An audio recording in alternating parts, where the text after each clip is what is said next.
Hi, my name is Clark Ingram, and I'm the founder and president of People Profits. We help people with their employee turnover, their labor shortage, and their skills gap. We believe that the first thing you have to do in regard to getting control of your workforce is to get control of your employee turnover. The very first thing you have to do is stop the bleeding. That is the before you have to do that before you can do anything else. And so once you do that, then you've taken the first step toward stabilizing your workforce. We also believe that you cannot grow as an organization as long as you have significant employee turnover. We see that significant employee turnover being anything over about 20%. One of the biggest obstacles that we run into is the "it is what it is" attitude, where people say employee turnover is what it is and it cannot be changed, it cannot be made better, etc., which is absolutely not true. We have shown over and over again that employee turnover is really nothing more than another management issue to be dealt with.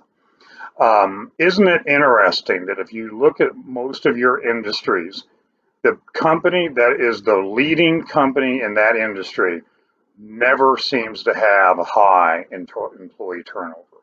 It works out that way every time. And ladies and gentlemen, it is not a coincidence. It is because they've accepted responsibility of what they need to do about their employee turnover. The root causes of your employee turnover are organizational specific. This is what I do for a living is not a cookie cutter industry. We don't come into you and say, oh, do these 14 things and everything will be great. The first thing we have to do is find out what are the root causes of your turnover and why is it being done in your company and how can we get rid of it.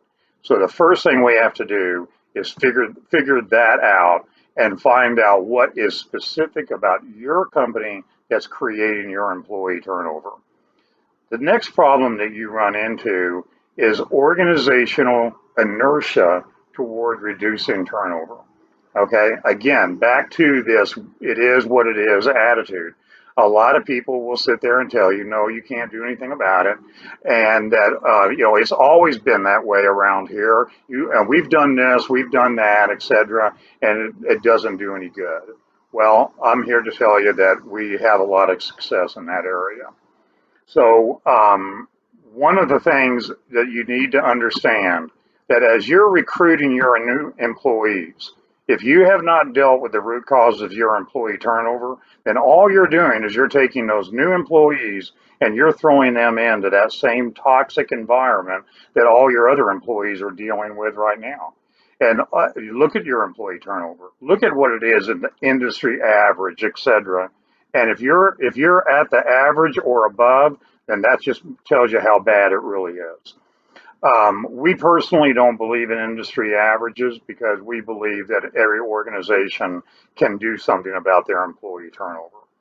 Um, the other thing that you're going to find is that when you start looking at your root causes, there will be certain things that will happen. And that is number one, the symptoms will be grossly overreported. They will be telling you, they will not be talking about the root causes. They will be talking about the symptoms, about how many people are leaving, how many people have been in that position over the last year, all of those kind of things. There will also be a lot of hidden agendas from the organization about what is actually causing it. And many times it will throw you off as to what the real issues are. Thirdly, is that people are generally not trained on how to actually determine root causes. Most of those people have been trained to look at the symptoms, and that's what they're going to do. The other thing is, it's easier to deal with the symptoms than to deal with the root causes. But dealing with symptoms, you're not going to cure an illness by working on the symptoms. You've got to find out what the real problem is. You can have a pain in your leg, and it can be lots of reasons why you've got a pain in your leg, and you've got to figure out what the real problem is. The other thing is the employees will be happy if you're addressing the symptoms because you are rewarding them for their hidden agendas as to what they want you to spend your time on. In every single case, I will tell you this, in every single case, the reported symptom, one of the reported symptoms will be compensation. They will tell you that you can eliminate your turnover if all you do is increase pay across the board by 10% or 20, 15%, 20%. And I will tell you now, I have never been in a situation where the dollar compensation was the actual root cause of the problem. That's never happened.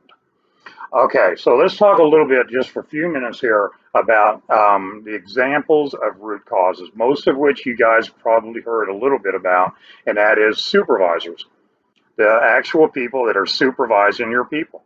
If you don't, the worse your supervisors, the higher your turnover. It's just that simple. And there's lots of things you can do about that.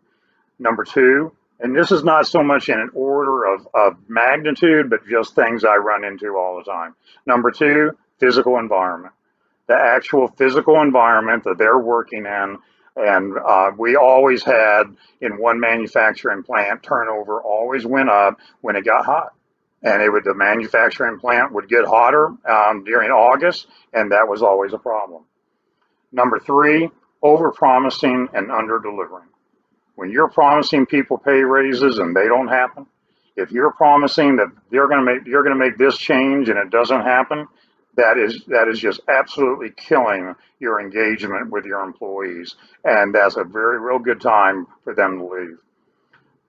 Number four, cultural deception. And what I mean by that is when you're telling people that your culture looks like the following thing, and then they get here and they find out that your culture is nothing like what you're advertising, I got news for you. You're going to have major employee turnover. Organizational obstacles, and this is a huge one. There are I can give you millions of examples of this. Things that you're doing in your processes and your strategies and your systems that are creating obstacles for your employees to do their jobs. That is so incredibly frustrating. I mean, all of us have examples of this where we've been employees and the organization is asking us to do something, and then the very next thing they do is stick an obstacle up in our way. It just kills you. And then from there, you've got many, many, many more. And you just have to go in and you have to figure out what those things are. There's ways to do that.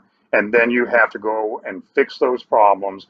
And I will tell you, the moment that you start identifying the problems and you start doing something about it, you will already start seeing your employee turnover go down.